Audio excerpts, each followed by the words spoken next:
Let's do a part 2. This is amazing. Abel, let's see. And it came to pass that Cain brought of the fruit of the ground an offering unto the Lord. And Abel, he also brought of the firstling of the flock and of the fat thereof. And the Lord had respect unto Abel and to his offering, but unto Cain and to his offering he had not respect. And Cain was very wroth, and his countenance fell. Now look at this. Didn't God drive out the man so he could have a tiller of the ground? I mean, doesn't Cain actually have a gripe here? Now there's a reason for the gripe, okay? Just because I have an attitude this morning doesn't mean doesn't mean I am having an attitude about God. Get that out of your head. What I'm trying to establish here is to get you to think about something. Abel, he had respect unto. Well, Abel followed the example of God when God slew the animals and covered Adam and Eve for their sin. He made an atonement. God knew that Abel was going to get killed by Cain. Okay, he knew that. Cain was given a rebuff from his father out of necessity to learn that he had to do this. He had not only to be a farmer, bringing up the crops. Cain had to bring up the crops, but he also had to learn how to become a rancher. He had to feed the sheep. He had to learn how to gut, skin and gut a lamb and serve it for dinner, didn't he? That's a foreshadowing of Cain becoming a type of Christ, isn't it?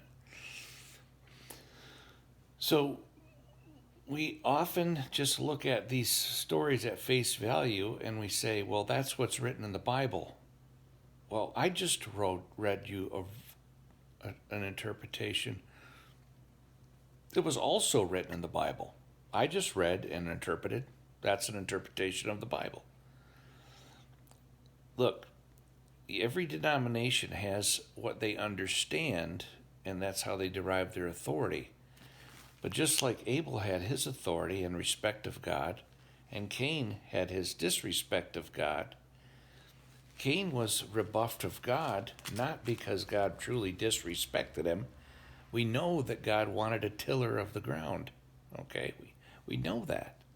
That's a given. We already have that. So we're getting an insight here of God's mind, but we have to do what? We have to go through the cherubims with the flaming swords, and swords is an anagram for words, isn't it? We have to start thinking like an angel. We got to spin those words every which way. Every which way. They turn every which way, just like people's words do. God is telling us to become people of discernment, of the spirit and of the flesh.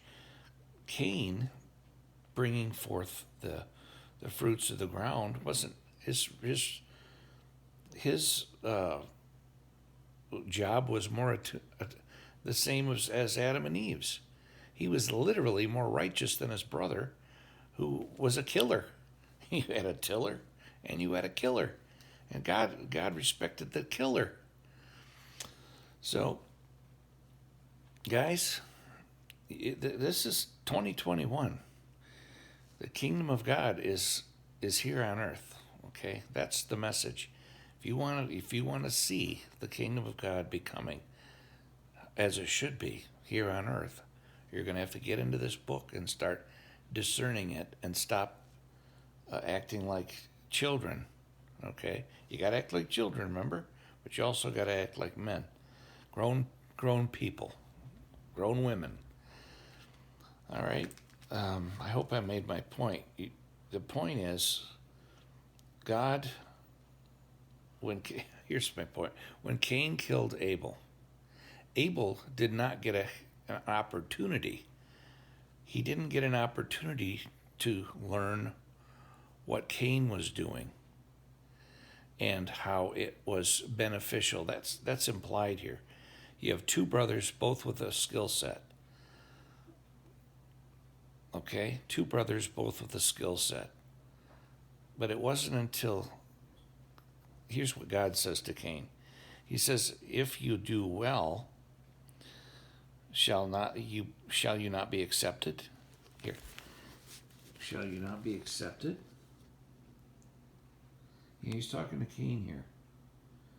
And if thou doest not well, sin lieth at the door, and unto thee shall be his desire, and thou shalt rule over him. Look at that. There's a catch-22. You're going to be accepted if you learn how to be a keeper of the sheep, like Jesus, right? Like any shepherd. And if you do that, his desire will be with you, and you shall rule over him. That's talking about humankind in general. If you learn how to be a rancher and you learn how to feed people, you are going to be, they're going to want to get to know you, because that's who's providing the food. You see it? That's who's providing the leather. That's who's providing. Ultimately, the atonement is what God's really trying to get to here. Through Jesus Christ. This is prophecy about Jesus. That's what this is. And also how to just be a successful human being and have a successful society. So there you go. There's Grouchy Dave coming at you.